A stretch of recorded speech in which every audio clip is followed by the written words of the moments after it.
Isang pagbalik-tanaw mga kaibigan, ang video kong ito, ang vlog kong ito ay isang pagbalik-tanaw sa mga nakalipas, nakaraan, nung panahon na naghihirap ako. Siguro yun yung time na pinakamahirap sa kalagayan ko sa pagkakaroon ko ng sakit na GERD, anxiety, saka depression.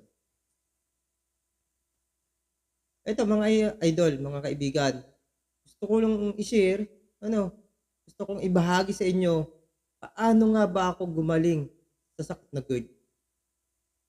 Imagine, marami talaga ang naghahangad na biglang gumaling sa sakit na GERD. Mahirap kasi, 'no, mahirap ang may sakit na GERD.